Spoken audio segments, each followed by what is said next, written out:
We are going to begin with the U.S. men's national team. They split their two games in this window, a 2-0 defeat to South Korea in Harrison, New Jersey, followed by a 2-0 win over Japan in Columbus, Ohio. Zendejas and Balogun with the goals. We taped lengthy post-game pods after each of those matches with special guest Stu Holden. You've now had another day to reflect on this window. Overall thoughts? Yeah, so I thought about it driving in today to work, and I thought about yesterday, and I don't know about you, but when we're doing a live show, it's got a little different type of energy, and obviously it's live, so it's there. Not that we go back and correct hardly anything that we that we do on the show, even when we're not doing it live. But you're in the moment, and you're passionate, and that's a good thing. I think that comes out, and I think people enjoy that. And then you wake up in the cold, sometimes harsh light of a new day, and maybe you have a different type of feeling. I don't think my feelings on this window have changed. And that, as I said yesterday, I am going to kind of give grace, but I guess more importantly, almost throw it out. And I know that doesn't lend itself to analyzing or talking about or opining on what we do on this podcast, which is often talk about this U.S. national team, especially relative to the World Cup next summer. But because of the way that Mauricio Pochettino framed this window, I am going to not save my judgment, but kind of push this one out and put all of my focus and energy into that next window. Because as we said last night, we expect that one to be as close to his group as possible, with the understanding that there's still time and there are going to be some individual changes going on. But ultimately, I don't think it was a successful camp. I think it raised questions. I think for some people, it confirmed some of their suspicions when it comes to how good or how not good this team actually is. I think that Mauricio Pochettino, maybe for the first time, came in for some criticism, and we saw how he reacted. And I don't know if you saw him. There was something about him talking about when he addressed the media yesterday after the game. He almost apologized to them, saying, "I wasn't angry and I wasn't screaming and yelling about you necessarily."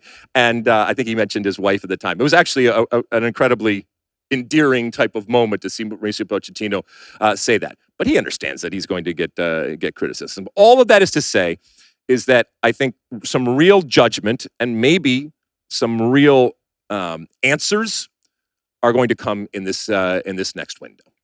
I think this was two different windows, one with a back four and one with a back three.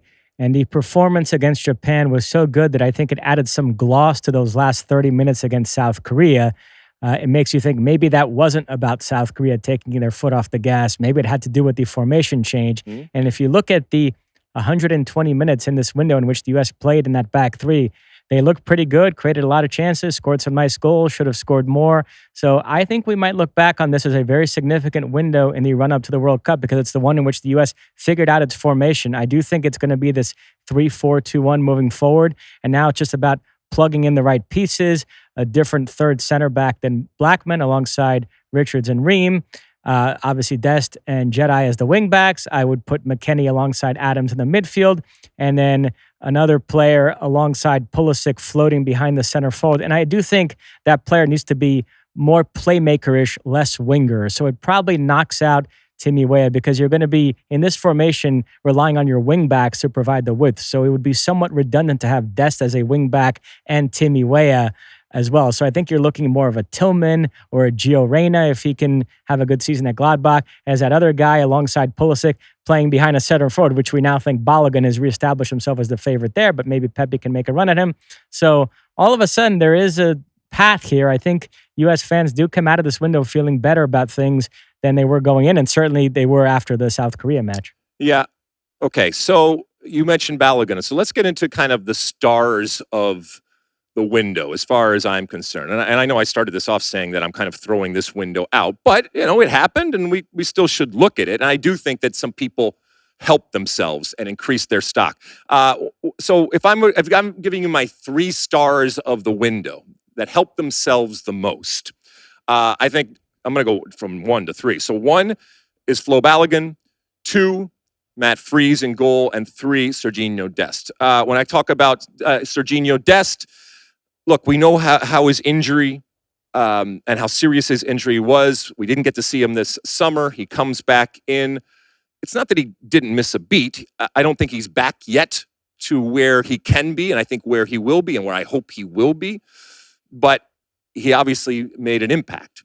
And he is going to, if he's even 80%, going to be on the field because he's that good and that impactful. I only think he's going to get better. So I think he confirmed to us, to Pochettino, and maybe even to himself that he is back. And that's a good thing. That's a good thing for us. Matt Freese. I was going back to put him at 1 or 2, but I think he's the number 1.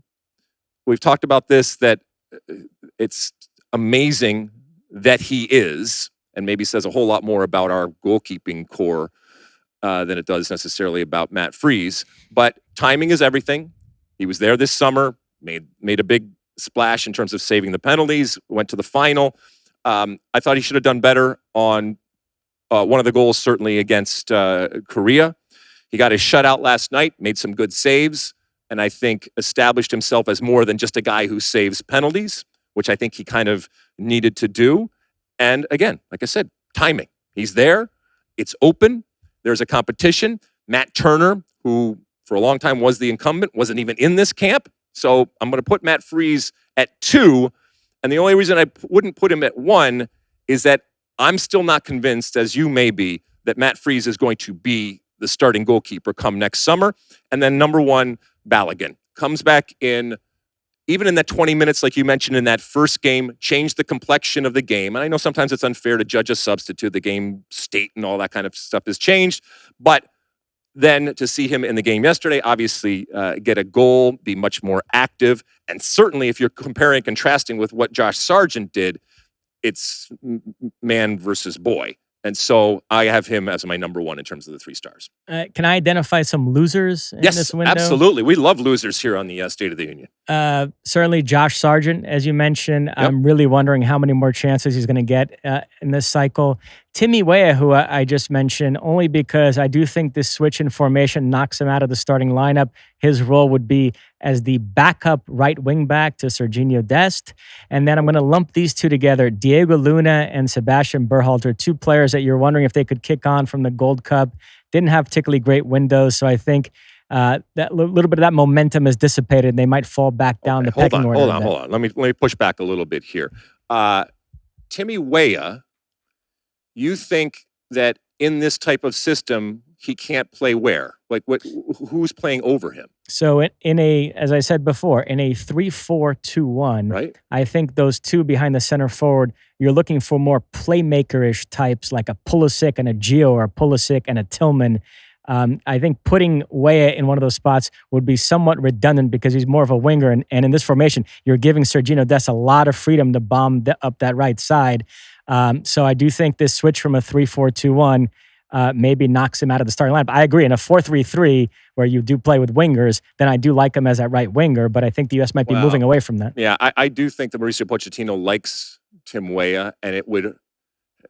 I mean, these are nice problems to have someone of his quality coming off the bench, but I think it would irk me a little bit to not have him in the starting lineup. I understand exactly what you're saying, and I think it's completely valid. Now, when it comes to Diego Luna, obviously he started in the first game, and nobody played well in the first game, and that was obviously not a good game to be a part of and associated with, as did Sebastian Berhalter, and then Diego Luna came in the second game.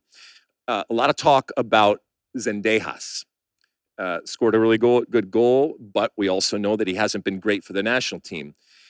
If you could only take right now to the World Cup, Zendejas or Diego Luna, who would you take? I got that question today on X, and I was thinking about it in my ride to the studio.